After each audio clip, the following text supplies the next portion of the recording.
अद्य शनिवासरः अथवा मन्दवासरः।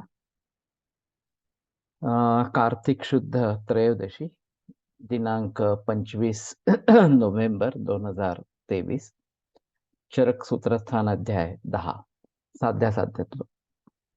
शंखं चक्रं जलकान्दततमृतघटं चारुदोर्भिश्चतुर्भिः सूक्ष्मस्वच्छातिरुद्यां शुकपरिविलसन् मौलिमम्भोजनेत्रं कालाम्भोदोज्ज्वलाङ्गं कटितटविलसच्चारुपीताम्बराढ्यं वन्दे धन्वन्तरिं तं निखिलगदवनप्रौढदावाग्निलीलम् प्रौढदावाग्निलीलम् ब्रह्मणो हि समारब्धामात्रेयाद्येषु पूजिताम् अस्मदाचार्यपर्यन्तां वन्दे गुरुपरम्पराम् आयुर्वेदरतं वन्दे माधवाख्यं महागुरुम् आयुर्वेदामृतं सर्वं शिष्येभ्यो यः प्रदत्तवान् द्रष्टाज्ञानी दृष्टकर्मा कृतकर्मा तथैव च अध्यापको विश्वश्रेष्ठो महान् संशोधकस्तथा गुणैरेतैः समुदितैः यत्कार्यं प्रतनोति सः समृद्ध्यर्थं हि कार्यस्य वयं नु प्रयतामहे सरस्वत्यै नमो यस्याः प्रसादात् पुण्यकर्मभिः बुद्धिदर्पणसङ्क्रान्तं जगदध्यक्षमीक्षते आत्रेयं प्रथमं वन्दे आयुर्वेदशगद्गुरुम् आयुर्वेदामृतं सर्वं गृहीत्वा हि सुरेश्वरात् अग्निवेशादिकेभ्यो यत् प्रयच्छत् मुनिसत्तमः प्रथमं तन्त्रकर्तारम् अग्निवेशं नमाम्यहम्।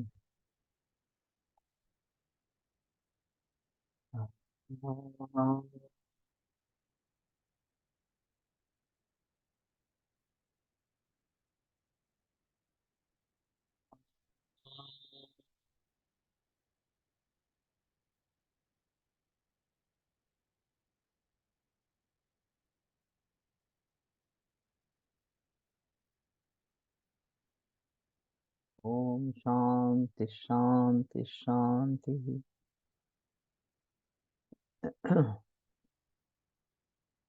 निमित्त पूर्व रूपाणाम मध्य में बले। तो अभी कृच्छ्र साध्य रोग के बारे में बताते हैं कि निमित्त पूर्व रूप और रूप ये मध्यम बल जिनका अगर है काल प्रकृति दोषाणाम सामान्य अन्यतमस्य च। काल प्रकृति और दूष्य इनमें से किसी का सामान्य अगर है दूष्य दोष के साथ ये समान इस प्रकार के है। गर्भिणी वृद्ध बालानाम नाति नात्युपद्रव पीड़ितम। गर्भिणी वृद्ध और बालों में विकार है और ज्यादा उपद्रव नहीं है। शस्त्र क्षाराग्नि कृत्यानाम अनवम कृच्छ देशजम। इसमें शस्त्र क्षाराग्नि कृत्य इस प्रकार का करना जरूरी इस प्रकार का हो गया। अनव जो दीर्घ काल है कृच्छ्र देशजम कृच्छ्र देश में निर्माण हुआ इस प्रकार का विद्या एक प्रथम रोगम। और एक मार्ग में शायद ये शाखा मार्ग नातिपूर्ण चतुष्पदम। और चतुष्पद जो है चिकित्सा के चार पाद वो अच्छे ज्यादा नहीं है पूरी तरीके से अच्छे ठीक नहीं है। द्विपथम नातिकालम व कृच्छ्र साध्यम द्विदोषजम। दो मार्गों में होने वाला और ज्यादा काल नहीं जिसका जिसको लगा है इस प्रकार से। और द्विदोषज ये कृच्छ्र साध्य इस प्रकार का है। तो ज्यादातर हमारे पास जो मरीज आता है वो कृच्छ्र साध्य या असाध्य इसी कैटेगरी में आते हैं। क्योंकि एलोपैथी को फर्स्ट प्रेफरेंस मिल जाता है तो शुरू में तो लोग उन्हीं के पास जाते हैं। और फिर वहाँ दिक्कतें होती है कि आगे कुछ सूझ नहीं रहा कैसे आगे बढ़ना है इस प्रकार से तो लोग आयुर्वेद में आते हैं। श्रेष्ठत्वाद आयुषो याप्यम असाध्यम पथ्य सेवया। तो याप्य असाध्य ये एक कैटेगरी है। असाध्य में दो कैटेगरी याप्य और एक प्रत्याख्य इस प्रकार का है। तो आयुष शेष है इसलिए पथ्य सेवया याप्यम इस प्रकार के कि पथ्य सेवन अगर करता रहता है तो याप्य कैटेगरी में रहता है कि जीवन यात्रा चली रहती है। लब्ध्वाल्प लब्धाल्पम लब्ध्वा होना चाहिए। सुखम अल्पेन हेतुना आशु प्रवर्तकम।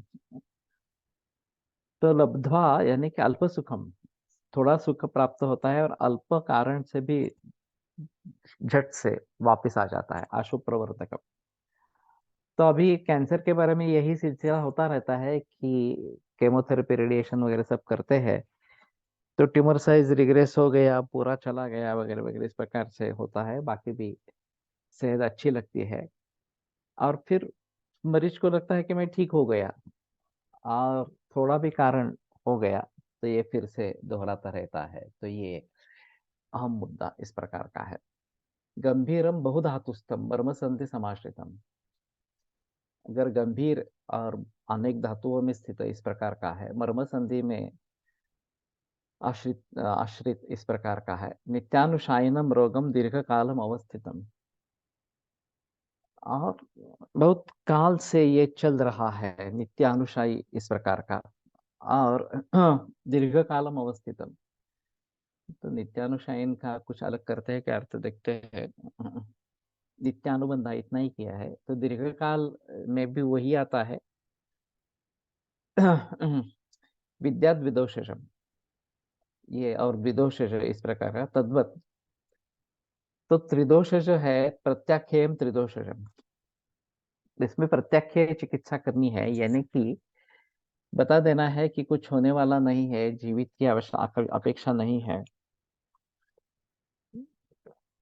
फिर भी अगर तात्कालिक लाभ के लिए जीवन सुसह्य हो, इसके लिए ट्रीटमेंट देनी है तो देनी है।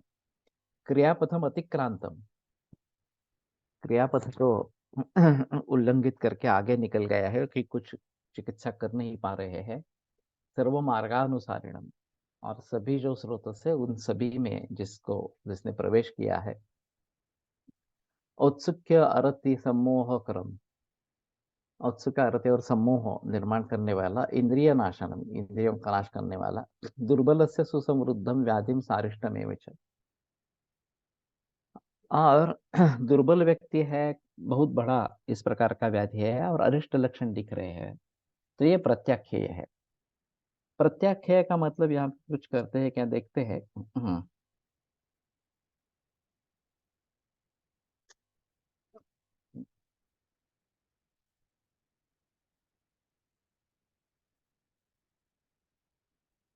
प्रत्याख्येय लक्षण,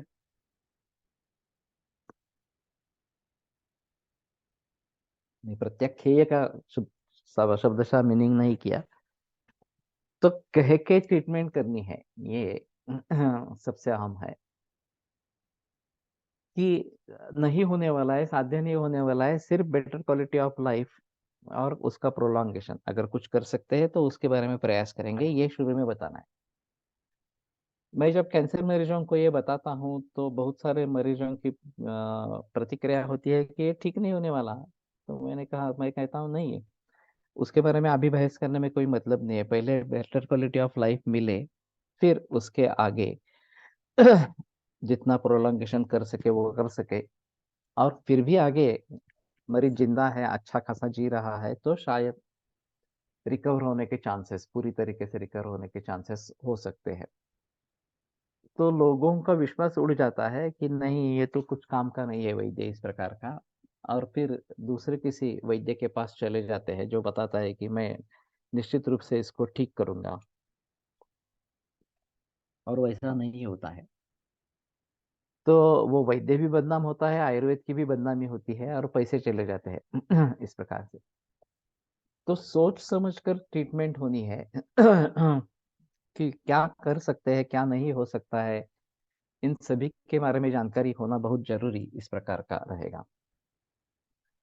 विशेषापाक परीक्षा एवं विकाराणाम स्वलक्षणम पश्चात कर्म समारंभ कार्य साध्येषु धीमता। तो धीमान जो वैद्य है उसको पहले विकाराणाम स्वलक्षणम परीक्षा एवं पश्चात कर्म समारंभ कार्य, कि इस प्रकार से विकारों के स्वलक्षणों की परीक्षा करके फिर कर्म जो शुरू करना है वो किसमें, साध्येषु, साध्य जो विकार है उसमें कर्म करना है। अब असाध्य याप्य, इसमें हम करना है, कर हमें करना है या नहीं करना है, तो करना है, लेकिन ये बता के कहना है कि ये ठीक नहीं होने वाला। वैसे एलोपैथी ने ये कंसेप्ट तो फैला दिया है कि डायबिटीज है, ब्लड प्रेशर है, ये तो ठीक होने वाले नहीं, आपको जन्म भर दवा लेनी है। लोगों ने भी मान लिया है। हाँ, ये ऐसे ही रोग है कि ये जो ठीक नहीं होते हैं, सिर्फ ड्रग से उनको कंट्रोल करना है, और सिर्फ ड्रग से, खाने पीने से वगैरह कुछ नहीं इस प्रकार से। लेकिन एलोपैथी ने ये कंसेप्ट रूढ़ कर दी है कि बस इसको दूसरा कोई चारा नहीं है, आप दवाइयाँ लेते रहो, कंट्रोल में रखो, बस इतना ही पॉसिबल है। लेकिन प्रत्याख्य चिकित्सा करने की नौबत आ जाती है कि कुछ होने वाला नहीं है, दूसरे कुछ जगह जाकर भी कुछ होने वाला नहीं है, तो फिर वो जिक्र करते हैं, नहीं आप कुछ भी करिए, दवा कीजिए इस प्रकार से। और फिर अगर रोगी की मौत होती है शुरू में, अगर अच्छे रिजल्ट मिलते हैं, बेटर क्वालिटी ऑफ लाइफ मिलती है, तो भी थोड़ा संतोष होता है, समाधान होता है। लेकिन बहुत ही अगर एडवांस केस है और कुछ हो नहीं रहा इस प्रकार से, तो फिर स्वार्थ विद्या यशो हानि उपक्रोशम संग्रहम, ये बात हो सकती है। साध्यासाध्य विभागज्ञ यह सम्यक प्रतिपत्तिमान मैत्रेय तुल्यानाम मिथ्या बुद्धि प्रकल्प है। जो साध्यासाध्य विभागज्ञ है और अच्छे तरीके से क्या, क्या करना है, ये जिसको समझ में आता है, वो मैत्रेय जैसी मिथ्या बुद्धि के झमेले में नहीं आता। उस प्रकार की मिथ्या बुद्धि नहीं रखता।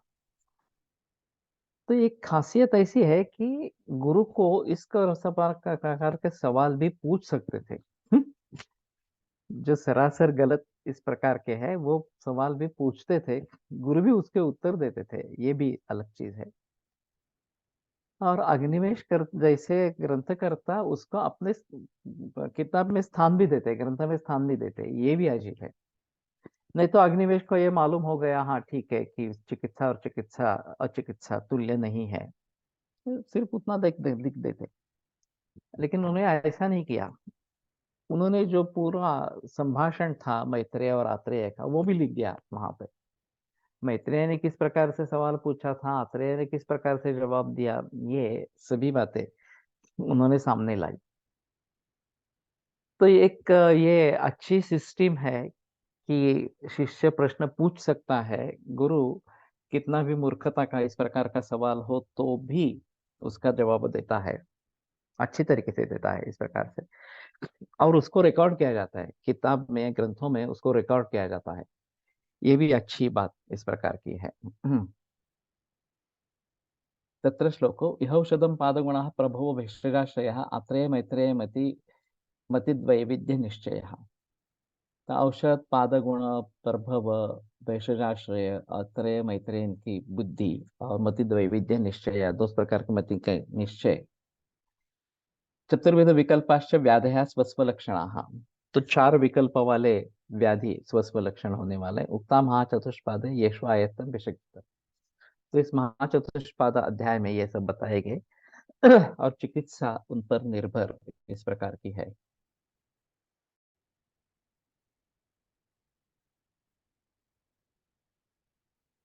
इति अग्निवेशकृते तंत्रे चरकप्रति संस्कृते श्लोकस्थाने महाचतुष्पादो नाम दशमोध्याय। तो ये 10वां अध्याय यहाँ पे समाप्त हुआ। मैंने एक्चुअली ये शुरू किया था कि फर्स्ट ईयर के विद्यार्थियों के लिए ये पहले 12 अध्याय रखे गए हैं। और इनका हिंदी विवरण नहीं था, अंग्रेजी में मैंने एक बार विवरण किया है। 24 से अध्याय से लेकर हिंदी में विवरण अवेलेबल है। तो उनके लिए मैंने सोचा था कि ये थोड़ा सा सुपरफिशियल लेवल पे करे, केवल सूत्र का अर्थ और थोड़ा महत्व उसका विशद करे। लेकिन वैसा हुआ नहीं। जब मैं बोलने लगता हूँ तो फिर गंभीर रूप से ही बोलता हूँ, और पूरे गहराई में जाकर ही बोलता हूँ, इसी प्रकार का रहा। तो फिर भी उसमें से विषयांश ले सकते हैं। और जो नई किताब अष्टांग हृदय सूत्र स्थान की, उसके साथ में ये 12 अध्याय भी दे देंगे, ऐसा सोचा है, मराठी और हिंदी में। तो सचिन कुलकर्णी इसके बारे में थोड़ा सा इसमें से सारांश निकाल कर उसमें डाल देगा। जिनको मूल रूप से सीखना है या विस्तार से सीखना है, वो ये रिकॉर्डिंग जो है वो ले लेंगे, इस प्रकार से वो सुन सकेंगे तो ज़्यादा अच्छा इस प्रकार का रहेगा। वैसे सुबह ऑडियो वाला भी मैंने चेंज कर दिया, आज मैंने उपसंहार कर दिया जो मेडिकल रिसर्च के बारे में चल रहा था, और मैं यूट्यूब चैनल पे जाना चाहता हूँ। तो अ, अगले हफ्ते से सुबह का हर रोज का नहीं आएगा, केवल शनिवार रविवार को यूट्यूब चैनल पे अ, उपलब्ध होगा, और फिर उसकी लिंक मिल जाएगी। वैसे भी मेरे यूट्यूब चैनल पे जाकर कोई भी देख सकता है, ये अलग बात है। और ये वीडियो रिकॉर्डिंग्स होंगे, केवल ऑडियो इस प्रकार के नहीं होंगे। मैं ये भी सोच रहा हूँ कि उसके साथ में अगर पावर पॉइंट कुछ दे सके तो ज़्यादा बेहतर इस प्रकार का होगा। और मराठी, हिंदी और अंग्रेजी तीनों भाषाओं में 10-10 मिनट के करने वाला हूँ, तो वही जो सिलसिला 5-5 मिनट का हर रोज का था, वही 10 मिनट का दो इस प्रकार का होगा। Link may be kept on status also, so no need to send everyone. Yeah, ये तो मैं सोच रहा हूँ। स्टेटस का मैंने ज्यादा प्रयोग नहीं किया था, लेकिन ये काफी लोग स्टेटस देखते रहते हैं, मैं खुद नहीं देखता कभी, तो इसलिए मुझे पता नहीं था, लेकिन पता चला कि स्टेटस लोग देखते रहते हैं। तो उसके आधार पर ये भेजने की भी जरूरत नहीं पड़ेगी इस प्रकार से। एकादशोऽध्याय अथाता तीसरे श्रेणीय अध्याय व्याख्यास्यामः इति अस्माः भगवानात्रयः। तो अभी तीसरे श्रेणीय नाम का अध्याय, ये भी काफी महत्वपूर्ण अध्याय है, खास करके परलोक सिद्धि के दृष्टि से ये काफी महत्वपूर्ण है। तो 3 ऐषणा है जिनको हमें ढूंढना है, जिनको हमें व्यवहार में लाना है इस प्रकार से। यह खलु पुरुषेण अनुपहत सत्व बुद्धि पौरुष पराक्रमेण हितम यह च आत्मश्च लोके समनुपश्यता तिस्रः ऐषणाः पर्येष्टव्या भवन्ति तथा प्राणैषणा धनैषणा परलौकेषणा इति। तो इहति भोगार्थी पुरुषाधिकारे यतो मोक्षार्थी पुरुषं प्रति धनैषणा सर्वथा एव अनुपयुक्ता।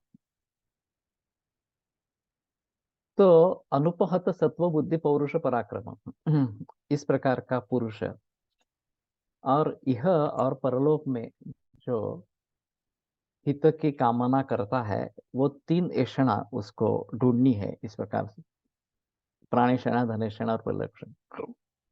और ये कहते हैं कि भोगार्थी पुरुष के लिए ये बताया गया, मोक्ष प्राप्ति की इच्छा रखने वाला जो पुरुष है उसको धनेषणा की कोई आवश्यकता नहीं है।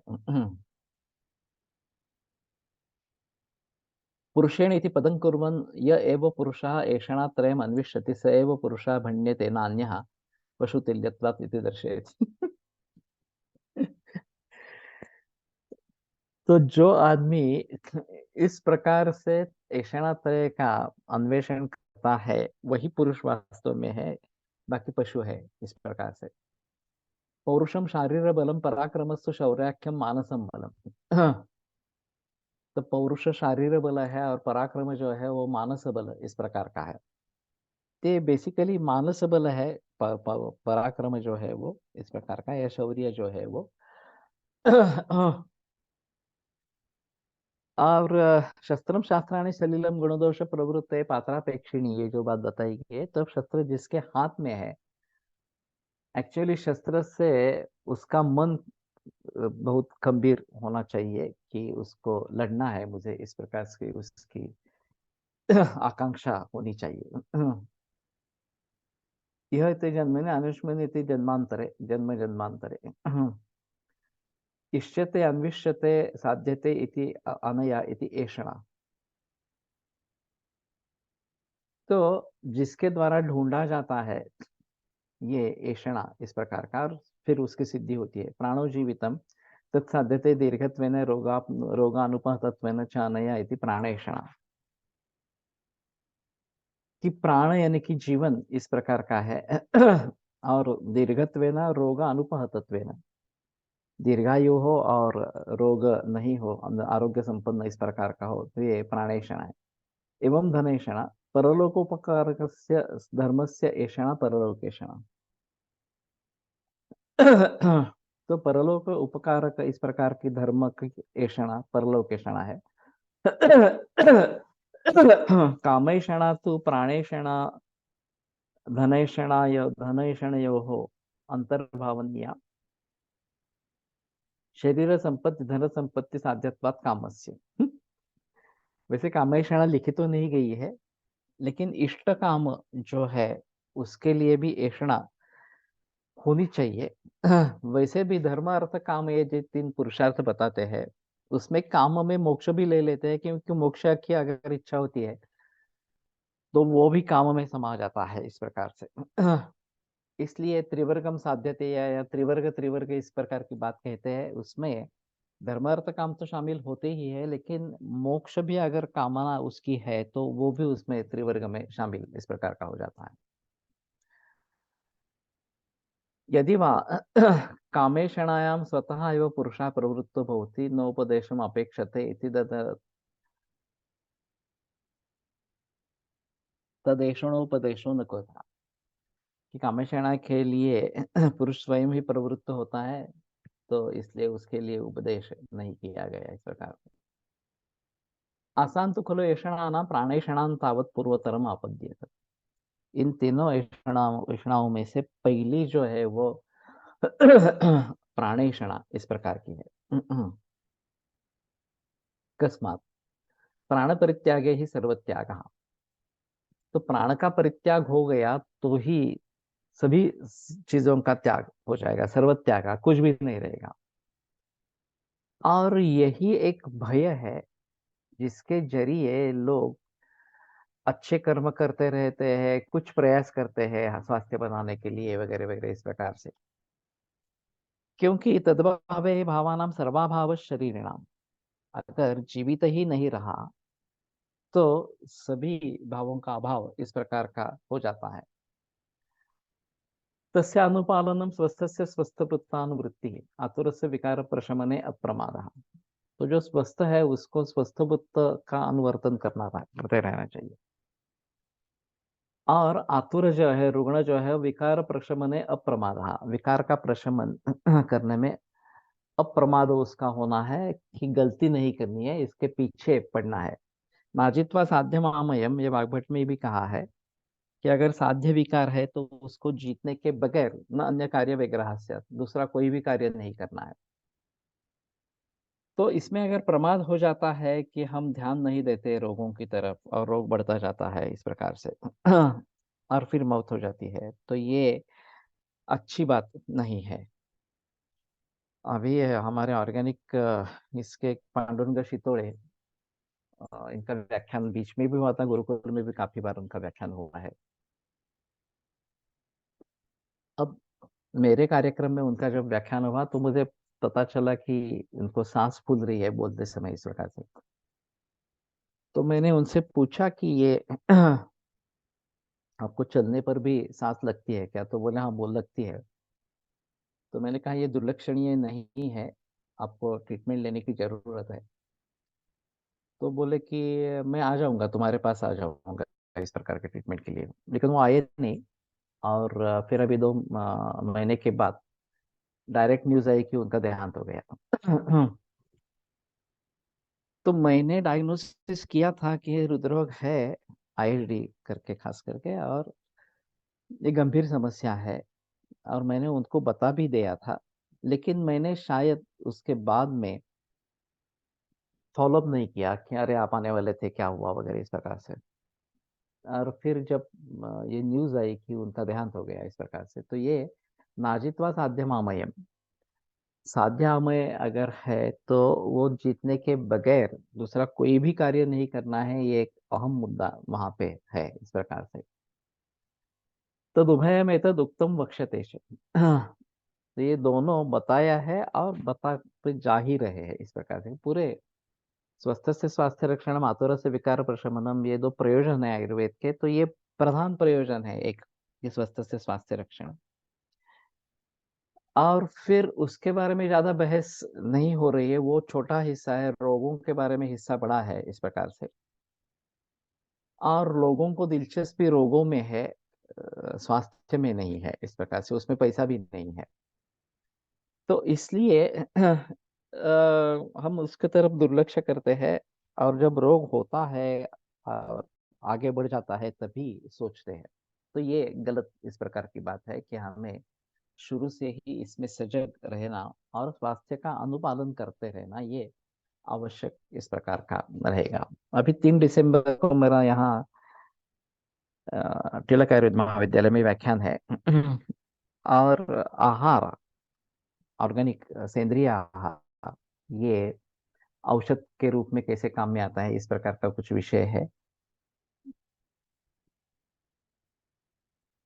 क्रियाकालम न तो जो चिकित्सा करनी है वो करनी ही है, उसमें समय बिताना गलत इस प्रकार का रहेगा। तद यथोक्तम अनुवर्तमानः प्राणान् प्राण अनुपालनात् दीर्घम आयुः अवाप्नोति इति प्रथमा एषणा व्याख्याता भवति। तो वो उस प्रकार से करने वाला प्राणानुपालना, प्राण के अनुपालन के जरिए दीर्घम आयु अवाप्नोति, उसको दीर्घायुष्य प्राप्त हो जाता है। इति प्रथमा एषा प्राणेषणा व्याख्याता। तो ये पहली प्राणेषणा बताई गई। जब मरी जाते हैं तो उनमें अगर जीने की आस नहीं है, जीना ही नहीं चाहते हैं, तो कुछ नहीं होता।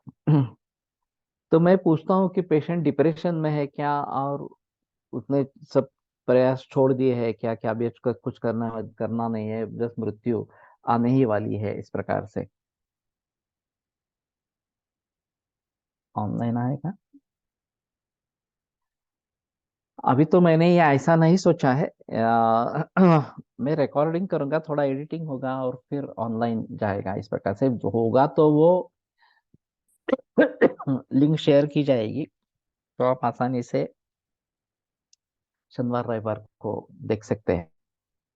अभी मेरा डिसाइड नहीं हुआ है कि किस प्लेटफॉर्म से करें। अगर मुझे ये कुछ पावर पॉइंट प्रेजेंटेशन करना है तो शायद ओबीएस प्लेटफॉर्म अच्छा रहेगा। नहीं नहीं, टिड़क का जो है वो तो ऑनलाइन नहीं है, वो तो ऑफलाइन है। 1200 रुपये उसकी फीस है, एक दिन का पूरा है। वक्त अच्छे है, जगन्नाथ दीक्षित भी मेरे बाद में है, मेरा पहला व्याख्यान है और फिर जगन्नाथ दीक्षित है, इस प्रकार से। तो मैं एक थोड़ा सा सोच रहा हूँ कि ओबीएस अगर करते हैं तो उसमें फिर पावर पॉइंट प्रेजेंटेशन वगैरह कर सकेंगे, मैं भी दिख सकूंगा, और ये रिकॉर्डिंग, ऑडियो रिकॉर्डिंग भी होता रहेगा। लेकिन ओबीएस डायरेक्ट स्ट्रीमलाइन हो जाता है उसको। उस समय में अगर कोई मौजूद है, वो देखना चाहता है तो वो देख सकेगा, इस प्रकार से। लेकिन मैं अपने अपने तरीके से कर रहा हूँ, मैं ये शायद डिक्लेयर करूँ नहीं करूँ, ये अलग बात है, इस प्रकार से। और उसका एडिटिंग होके फिर वो इसमें चला जाएगा, यूट्यूब में चला जाएगा, इस प्रकार से। या यूट्यूब में जो एडिट करके फाइल डालेंगे तो ज़्यादा अच्छा इस प्रकार का रहेगा। तो मैं सोच रहा हूँ। वैसे दूसरा एक सुझाव है कि मोबाइल पर रिकॉर्ड करें और फिर भेजे, और फिर एडिटिंग होके फिर वो इसमें आ जाए, ये भी एक ऑप्शन है। लेकिन मोबाइल में ये पावर पॉइंट प्रेजेंटेशन नहीं आ सकेगा। नहीं तो वो पावर पॉइंट प्रेजेंटेशन करके मोबाइल में रख के वो दिखा के वगैरह ऐसा कुछ करना पड़ेगा, वो काफी मुश्किल मामला है। और मैं साथ में चाहता हूँ कि ये स्पीच टू टेक्स्ट भी हो जाए, कि इसके साथ में ये टेक्स्ट में कन्वर्ट हो जाए, इस प्रकार से। अब स्पीच टू टेक्स्ट अगर करते हैं तो ये काफी धीमी गति से करना पड़ता है थोड़ा सा। तो एक बात हो सकती है कि मैं एक बार कर लूं और फिर धीमी गति से बोलूं, अलग रिकॉर्डिंग करूं, इस प्रकार से ये भी बात हो सकती है। मैं सोच रहा हूँ क्या क्या ऑप्शंस अवेलेबल है और किस तरीके से कर सकते हैं। लेकिन सुबह का ऑडियो तो रिकॉर्डिंग बंद कर दिया, आज लास्ट हुआ। और अगले हफ्ते से ये यूट्यूब चैनल का ही सोचेंगे, इस प्रकार से। अथ द्वितीयां धनैषणाम आपद्येत। अभी दूसरी जो है वो धनैषणा के लिए प्रयास करे। प्राणेभ्यः अनंतरम धनमेव परेष्टव्यम भवति। प्राण के अनंतर धन ही ढूंढना है, धन ही खोजना है, इस प्रकार से। तो ये बड़ी अजीब बात इस प्रकार की है। धन के बारे में ऐसा होता है कि जितना योगक्षेम के लिए आवश्यक है उतना धन हर व्यक्ति को मिलना आवश्यक है। योग अप्राप्त से प्राप्ति ही योग, इस प्रकार के बताया जाता है, और क्षेम उसका संरक्षण करना। तो तेषाम नित्याभियुक्तानाम योगक्षेमम वहाम्यहम, ये जो भगवान श्री कृष्ण ने कहा है। तो जितना पर्याप्त धन होना है हर व्यक्ति के लिए, वो उससे मिले और उसका रक्षण होता रहे, ये बात महत्वपूर्ण है। पुराने जमाने में भारत समृद्ध देश था। यहाँ एक भी भिखारी नहीं था, इस प्रकार का भीख मांगने वाला नहीं था। ब्रिटिश ने जब आक्रमण किया तो मैकॉले ने जो रिकॉर्ड किया है कि अगर इनकी सिस्टम को तोड़ना है तो इनके एजुकेशन सिस्टम को तोड़ना चाहिए, और फिर उन्होंने प्रयास पूर्वक वो किया, बल से किया, इस प्रकार से। तो भारत में समृद्धि थी, और ये जो ऊंच नीच भाव जो अभी काफी बड़ी मात्रा में है, बहुत अमीर और बहुत गरीब इस प्रकार के लोग हैं, ये स्थिति नहीं थी। गरीबी थी, फिर भी लोग सुखी और संपन्न इस प्रकार के थे, क्योंकि आवश्यकताएं कम थी, इस प्रकार से। जो भी था वो नैसर्गिक था।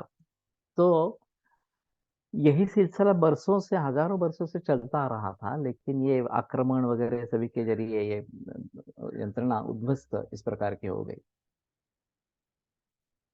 तो भारतीय संस्कृति या भारतीय तत्वज्ञान पर यह एक आक्षेप लिया जाता है कि भारतीय तत्वज्ञान अध्यात्म पर है और उपभोग के लिए कुछ नहीं बताते, और पाश्चात्य तत्वज्ञान भोगवादी इस प्रकार का है। तो उसमें लोगों को तात्कालिक सुख मिल जाता है, जो भारतीय तत्वज्ञान में नहीं मिलता है, ऐसा काम। तो ऐसा नहीं है सही। धन के बारे में प्रशस्ति की गई है, और धनान्यर्जयध्वम धनान्यर्जयध्वम इस प्रकार का एक श्लोक है कि पैसे कमाने चाहिए अच्छे तरीके से। बुरे मार्ग से पैसे नहीं कमाने हैं, लेकिन अच्छे तरीके से पैसे कमाने चाहिए, इस प्रकार से। और उसके काफी फायदे भी बताए, धनैरापदा मानवम निस्तरंती वगैरह वगैरह इस प्रकार से। धनेभ्य परो नास्ति बंधु लोके वगैरह वगैरह। तो पैसा कमाना चाहिए, ऐसा हमारी संस्कृति कहती है, अच्छे तरीके से कमाना चाहिए, योगक्षेम जिससे बना रहे इतना कम पैसा कमाना चाहिए, ये निश्चित रूप से बताया गया है। और इसलिए सिर्फ ये बात ध्यान में रखनी है कि धन के ऊपर काफी सुख निर्भर है, लेकिन धन से सुख के साधन हम खरीद सकते हैं, सुख खरीदा नहीं जाता।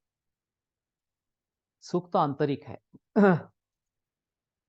तो ये मन की स्थिति है, सुख और समाधान ये मन की स्थिति है। किसी भी हालत में मन सुखी और समाधानी हो सकता है, और कितना भी धन प्राप्त करके भी नहीं होता है, दुखी रहता है, ये भी बात होती है। तो इसलिए उसके पीछे दौड़ना नहीं है, और हमारा स्वास्थ्य खो बैठना है, इस प्रकार की बात नहीं होनी चाहिए।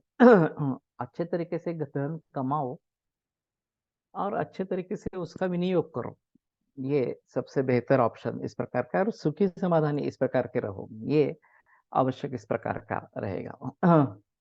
नहीं अतः पापात पापी योस्यत अनुपकरण से दीर्घमायु। अनुपकरण है, जीने का कुछ साधन नहीं है, और दीर्घायु इस प्रकार का है, इसके बढ़कर पाप नहीं है, इस प्रकार से। तो कोई व्यक्ति इस प्रकार से आइडल बैठा रहा है, कुछ नहीं है, अगर उसने कमाया है तो अलग बात है, लेकिन उसके पास कुछ आमदनी नहीं है, तो ये पापाचरण इस प्रकार का बताया गया है। तत्र उपकरण उपायान अनुव्याख्यास्यामः। तो उपकरण उपाय जो है वो बताते हैं, तद यथा कृषि पशुपाल्य वाणिज्य राजोपसेवादीनि। तो पहला कृषि है। और पुराने जमाने में कहावत थी, उत्तम खेती मध्यम नौकरी कन्या है, मध्यम व्यापार कनिष्ठ नौकरी, इस प्रकार से, कि खेती सबसे बढ़िया इस प्रकार का, इस प्रकार की मानी जाती थी, क्योंकि जो हम धान बोते हैं उसके 50 गुना करके सृष्टि हमें वापस दे देती है इस प्रकार से। तो दूसरे कहीं जगह 50 गुना इतना लाभ होना ये नहीं पॉसिबल है इस प्रकार से। और आखिर सभी को खेती की जरूरत है, सभी को धान की जरूरत है। तो ये कभी ऐसा नहीं होगा कि अब बस इसकी जरूरत नहीं रही, अन्न धान्य की जरूरत इस प्रकार की नहीं रही, खेती बंद हो गई इस प्रकार से। अभी जिस तरीके से सोच रहे हैं मॉडर्न टेक्नोलॉजी, वो काफी गंभीर मामला इस प्रकार का है। टिश्यू कल्चर से मांस को बढ़ाना इस प्रकार का अभी प्रयोग चल रहे हैं। तो फिर पशुओं को मारने की भी जरूरत नहीं, बाहर इस प्रकार से कृत्रिम रूप से मांस निर्माण किया जाएगा और लोगों को खिलाया जाएगा इस प्रकार से। तो ये आगे चलकर इससे क्या-क्या बीमारियां निर्माण होगी उसके बारे में सोचना मुश्किल है इस प्रकार से। ये लेकिन ये नैसर्गिक नहीं है, तो निश्चित रूप से उससे नुकसान ही होगा। कुछ वर्षों के बाद फिर से परिवर्तन आएगा इस प्रकार में। तो कृषि प्रधान है, अभी हमारे हिसाब में कृषि के लिए बहुत ज़्यादा प्रयास करने चाहिए। खास करके जिन वैद्यों की खेती है, मैंने बीच में डाला था, फिर से मैं एक बार फिर से डालूँगा कि मैंने काफ़ी प्रयोग अभी खेती में किए हैं। कोकण में हमारी खेती है, गणपतिपुळे के नज़दीक इस प्रकार से। गायें रखी है, जीवामृत करते हैं, ड्रिप इरिगेशन है, मधुमक्खी का पालन का है। और काजू और आम्र ये मेन पौधे हैं इस प्रकार से। बाकी नाचनी, तील वगैरह ये सब करते रहते हैं, रागी वगैरह। तो जो इस प्रकार से खेती करना चाहते हैं, ऑर्गेनिक खेती करना चाहते हैं या नैसर्गिक खेती करना चाहते हैं, वो ज़रूर वहाँ पे विज़िट करें। अभी तो हम डाल रहे हैं इसमें व्हाट्सएप ग्रुप में। वैसे फेसबुक का भी पेज बन रहा है, इंस्टाग्राम में भी चला जाएगा। लेकिन मेरी सभी वैद्यों से ये विनती है, खास करके जिनकी खेती है, कि आकर वो सभी प्रयोग देखें और अपने खेत में उसके बारे में कुछ करने की कोशिश करें। क्योंकि अभी किसान काफ़ी संकट में है और जेनेटिकली मॉडिफाइड लंबे समय तक सेवन करने से डीएनए में बदलाव ला सकता है। उसमें कोई कोई संदेह की बात है ही नहीं, जेनेटिकली मॉडिफाइड होना ही नहीं चाहिए। अभी कॉटन जेनेटिकली मॉडिफाइड प्रयोग में है। अब वस्त्र के बारे में तो पता नहीं है, वो वस्त्र पहन का हमारा कुछ क्या होगा इस प्रकार से, लेकिन उसका जो बीज है, उसका तेल खाने में है, सरकी का तेल इस प्रकार के कपास का तेल इस प्रकार से। उसका बाकी जो पौधा है वो गायों को खिलाया जाता है। अभी जेनेटिकली मॉडिफाइड है तो उसका परिणाम क्या होगा, ये 10-15 बरस के बाद पता चलेगा। इन्होंने सोचा था कि ऊपर से तो डालना है, अब अभ्यंतर कुछ प्रयोग नहीं होगा उसका, तो कोई आपत्ति नहीं है, लेकिन ये सही नहीं है। अब गाँव या गायों में परिवर्तन आएगा, ये तेल खा के हमारे यहाँ परिवर्तन आएगा, उसका क्या करेंगे? तो इसको बैन ही होना चाहिए, जेनेटिकली मॉडिफाइड करना ही नहीं, उसके रिसर्च भी नहीं करना है, इसी प्रकार की बात होनी चाहिए। लेकिन दुर्दैव है कि चल रहा है और बता रहे हैं कि नहीं नहीं रिसर्च बहुत अच्छा है और बहुत अच्छे रिजल्ट्स आ रहे हैं वगैरह वगैरह इस प्रकार से। कपास के बारे में थोड़ा सा ऐसा हुआ कि जिस बोंडाली के लिए किया गया वो फिर से वापस आ गई, जेनेटिकली मॉडिफाइड क्रॉप पर भी आ गई इस प्रकार से। तो शायद थोड़ा सेटबैक इसमें मिलेगा। लेकिन इस प्रकार की सोच ही नहीं रखनी है, ये सबसे अहम मुद्दा इस प्रकार का रहेगा। तो कृषि हमारे लिए प्रधान है और मैं अपील करता हूँ सभी वैद्यों से कि कृषि की तरफ मुड़े। अगर आपकी खुद की खेती नहीं है तो भी किसानों की मदद करें, उनको देसी गाय दिलवाए और नैसर्गिक खेती कैसे बढ़े इसके बारे में सोचें। तो कहने का तात्पर्य अर्थ ये है कि अगर खेती रहेगी तो हमें खाना मिलेगा। नहीं तो आने वाले पीढ़ी के लिए खाना जहर ही है, खाना नहीं है वो, इस प्रकार से। अभी हमारे पीढ़ी के लिए भी वही स्थिति है। तो इसमें परिवर्तन होना बहुत जरूरी इस प्रकार का रहेगा। पशुपालन ये भी एक अहम मुद्दा है। गोधन कहा जाता था, और ऐतिहासिक संबंध है कि कौरवों ने विराट के गायों को अपहरण करने का प्रयास किया था।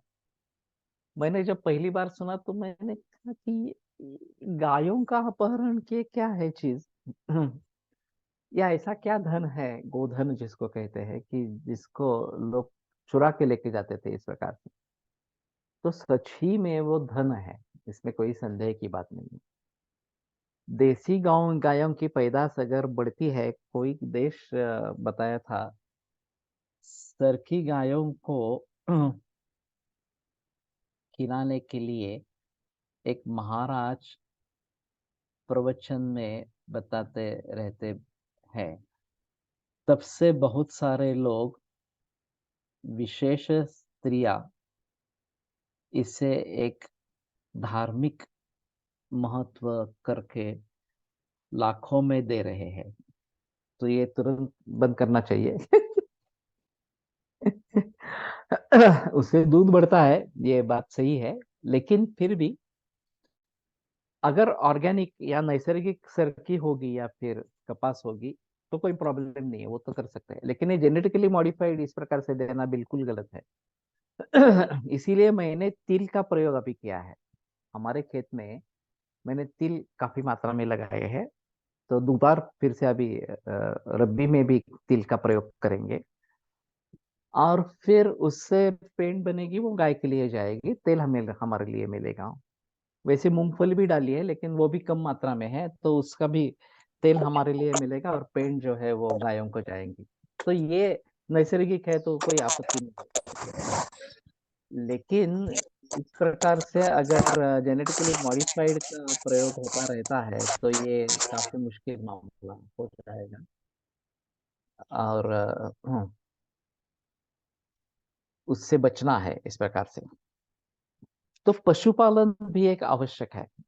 वैसे ऐसा है कि खेती और पशुपालन ये दोनों एक दूसरे को पूरक है। क्योंकि पशुपालन से हमें दूध और दूध के प्रोडक्ट्स सभी मिलते हैं। और दूसरा गोमय और गोबर गोबर मिलता है, ये गोमय और गोमूत्र मिलता है। या बकरी है तो उसका भी मलमूत्र इस प्रकार का मिलता है, जो नैसर्गिक खाद है पेड़ पौधों के लिए। और पेड़ पौधे में जो फल हम लेते हैं उसके बाद उसका जो शेष भाग है वो इन जानवरों के लिए खाद्य है। तो ये दोनों एक दूसरे पर निर्भर है, और दोनों साथ में होने चाहिए। बीच में जैसे ट्रैक्टर चला आया, वैसे खेती में बैल का प्रयोग बिल्कुल बंद जैसा हो गया अभी।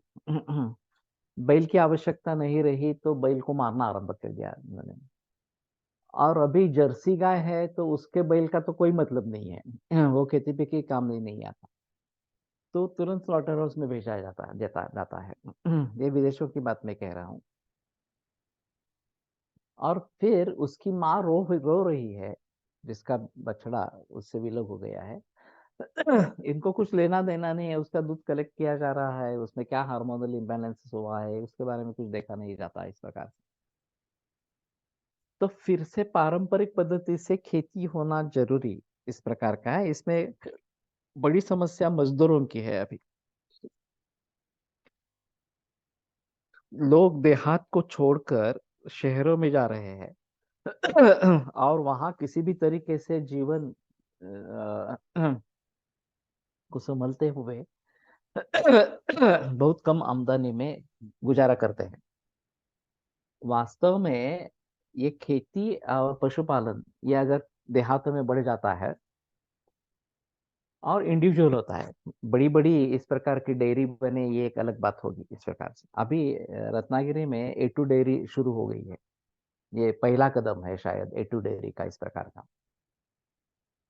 उन्होंने 100 लोगों को गिर गाय के लिए कंसेशन दे दिया।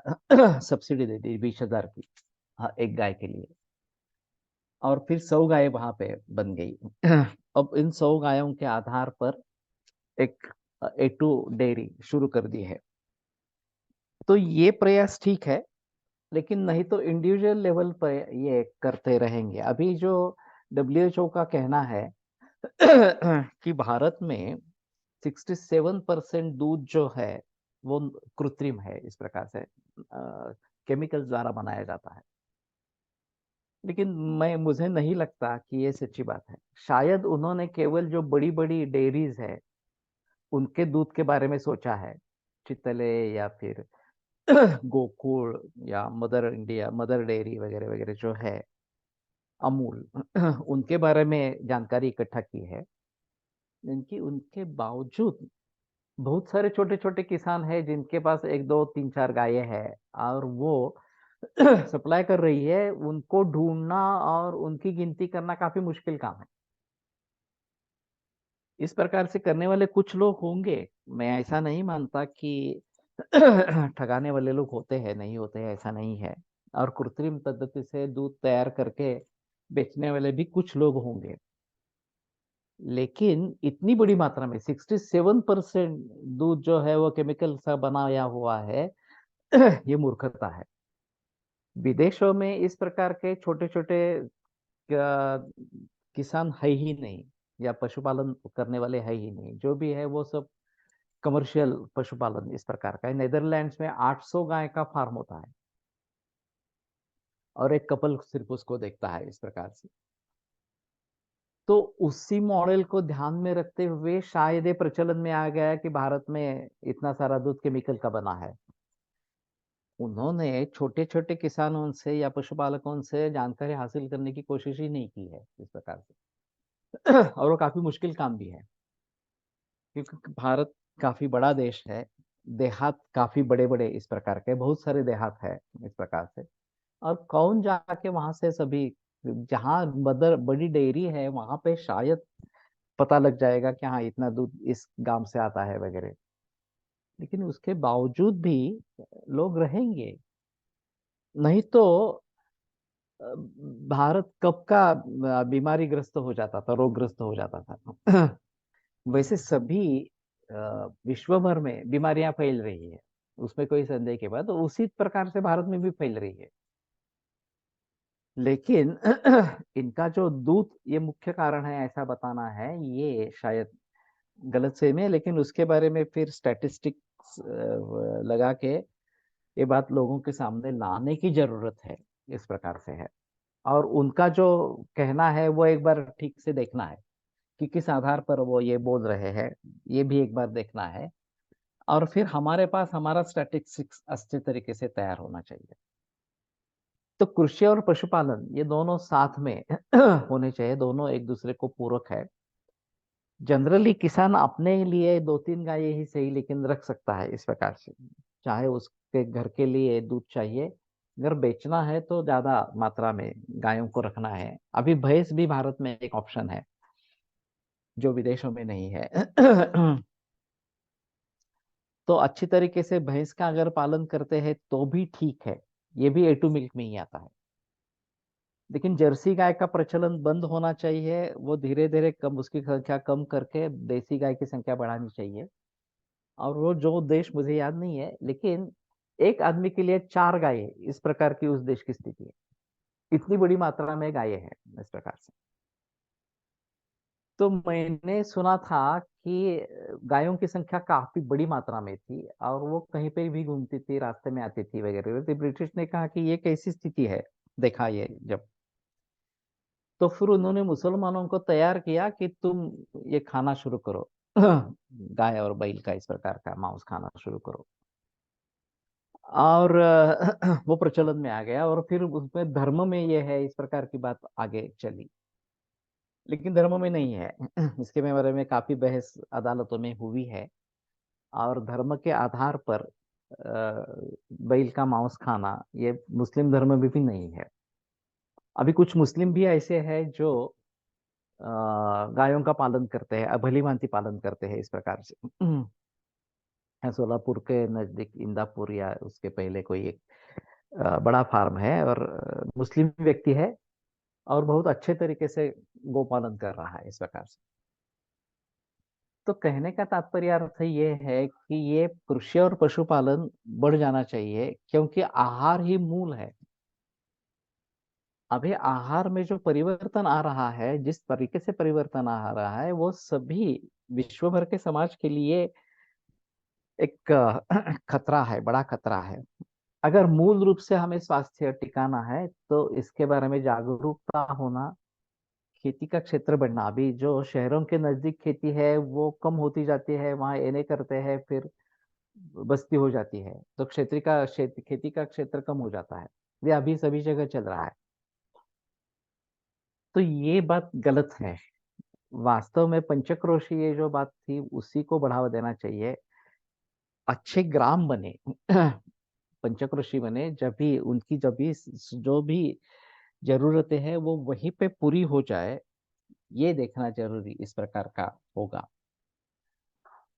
तो इसको अगर बढ़ावा मिलेगा, और हम अभी ऐसा तो नहीं कह सकते हैं कि सिर्फ इसी को बढ़ावा दे, आईटी क्षेत्र है या बाकी उत्पादन वगैरह जो बातें हैं उनको कुछ देखना ही नहीं है, उनके बारे में कुछ सोचना नहीं है, ऐसा तो नहीं कहेंगे। लेकिन खेती से पूरा ध्यान हटा के सिर्फ उसके तरफ जाएंगे, ये भी मूर्खता है इस प्रकार से।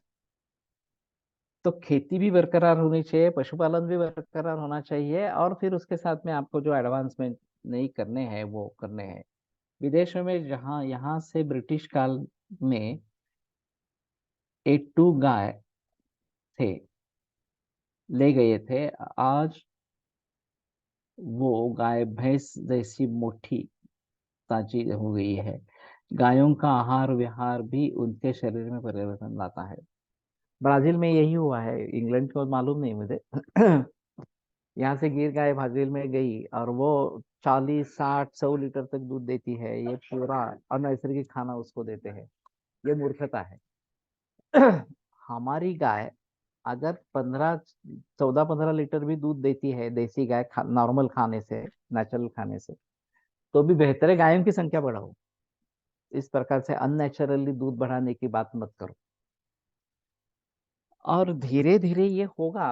अगर गायों को हम सशक्त बनाएंगे तो आने वाली पीढ़ियां और सशक्त होगी और ज्यादा दूध देगी। खिलार के बारे में भी वही सोच है कि लोगों ने बछड़ों का दूध कम करके वो बेचना शुरू किया और बछड़े अशक्त होते गए और फिर खिलार का दूध कम हो गया, 1 1.5 लीटर इतना ही वो मिल रहा है इस प्रकार से।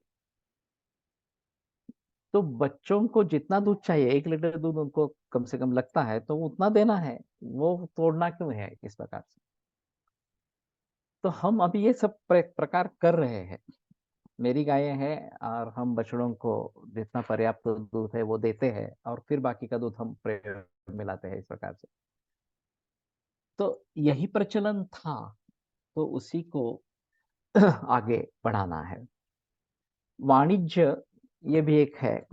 तो वाणिज्य ये एक अलग इस प्रकार का क्या कहेंगे, वर्ण रहा था। ब्राह्मण, क्षत्रिय, वैश्य और शूद्र, इस प्रकार की चार जो वर्णाश्रम में व्यवस्था।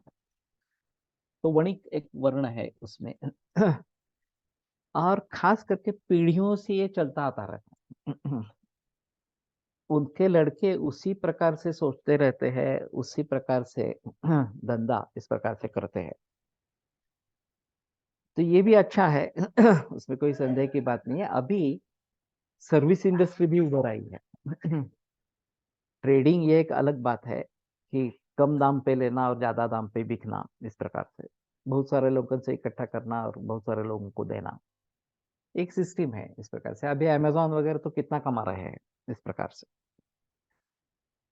तो वणिक ये भी एक है, और सेवा सर्विस प्रोवाइड करना ये भी एक अलग इंडस्ट्री के रूप में उभर आई है। और टाटा कंसल्टेंसी एंड सर्विसेज, ये जो है TCS, इस कंपनी ने शुरू से ही बहुत सारी अच्छी तरक्की की है, बहुत अच्छा मुनाफा पाया है। तो मैंने एक बीच में सोचा था कि एक सर्वे किया जाए। देसी गाय 4-5 लीटर मैक्सिमम लीटर तक देती है, तो इनके पॉपुलेशन कैसे कवर होंगे? देखिए ऐसा है, प्रोडक्शन बढ़ेगा तो लोग ज्यादा प्रयोग करते रहेंगे, नहीं तो जितना प्रोडक्शन है उसके अनुसार करते रहेंगे, जितना मिल रहा है उसके आधार पर करते रहेंगे। लेकिन गीर गाय 4-5 लीटर एक बार, ऐसे दिन में 10-12 लीटर दूध दे सकती है। हमने खुद देखा है इस प्रकार से, हमारे गाय में देखा है इस प्रकार से। तो इसलिए गिर गाय का प्रचलन बढ़ गया। वैसे थारपारकर वगैरह भी गायें हैं, ये भी अच्छी दूध देती है इस प्रकार से। तो अगर हर बरस में एक बछड़ा आता है गाय का, केवल हम इस नैसर्गिक चक्र को भी आगे बढ़ाते रहेंगे तो भी काफी गायों की संख्या बढ़ेगी।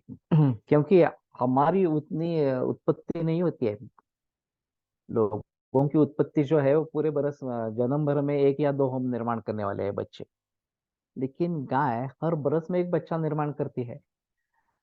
और अगर अच्छे तरीके से उसको पालते हैं, ये वाड़ा में जो गोपालन केंद्र है, वहां की गाय 20-25 बरस तक जिंदा रहती है, देसी गाय है।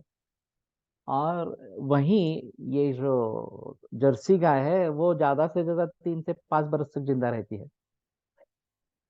तो उसका उत्पादन बढ़ाने के बजाय हम अगर देसी गाय के बारे में सोचेंगे और उसका उत्पादन बढ़ाएंगे तो काफी अच्छा इस प्रकार का रहेगा।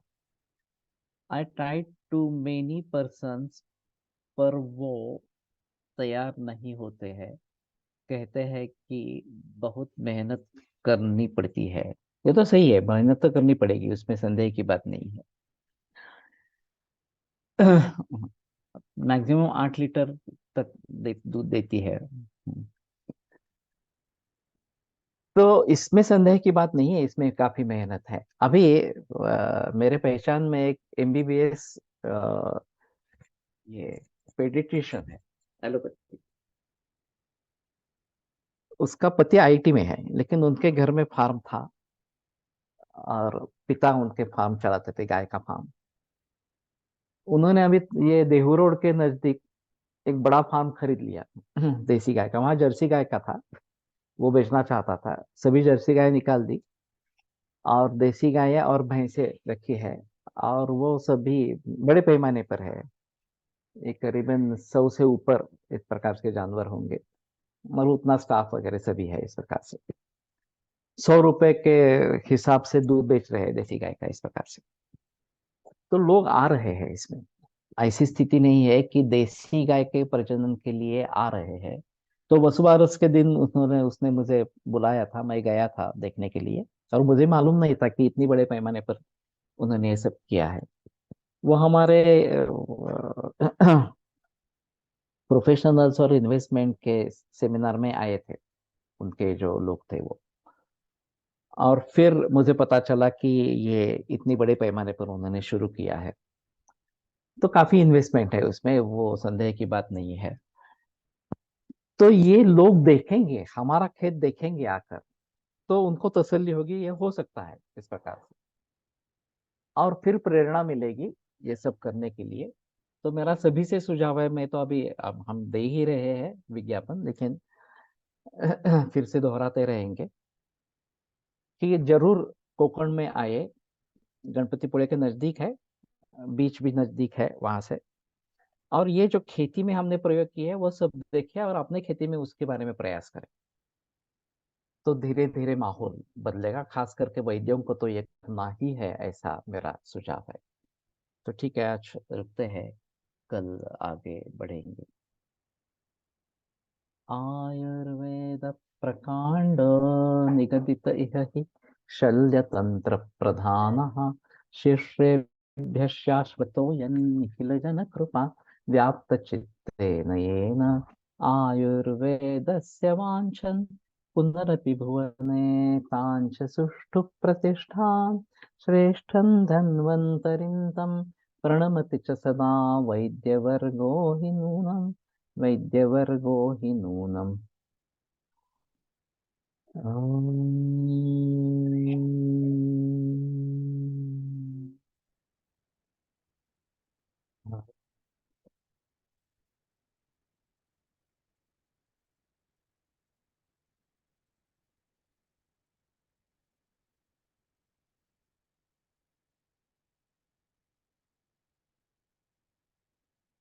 ॐ शान्ति शान्ति शान्तिः। विरम्यते व्याख्यानव्यापारात्। सोमवासरे पुनरपि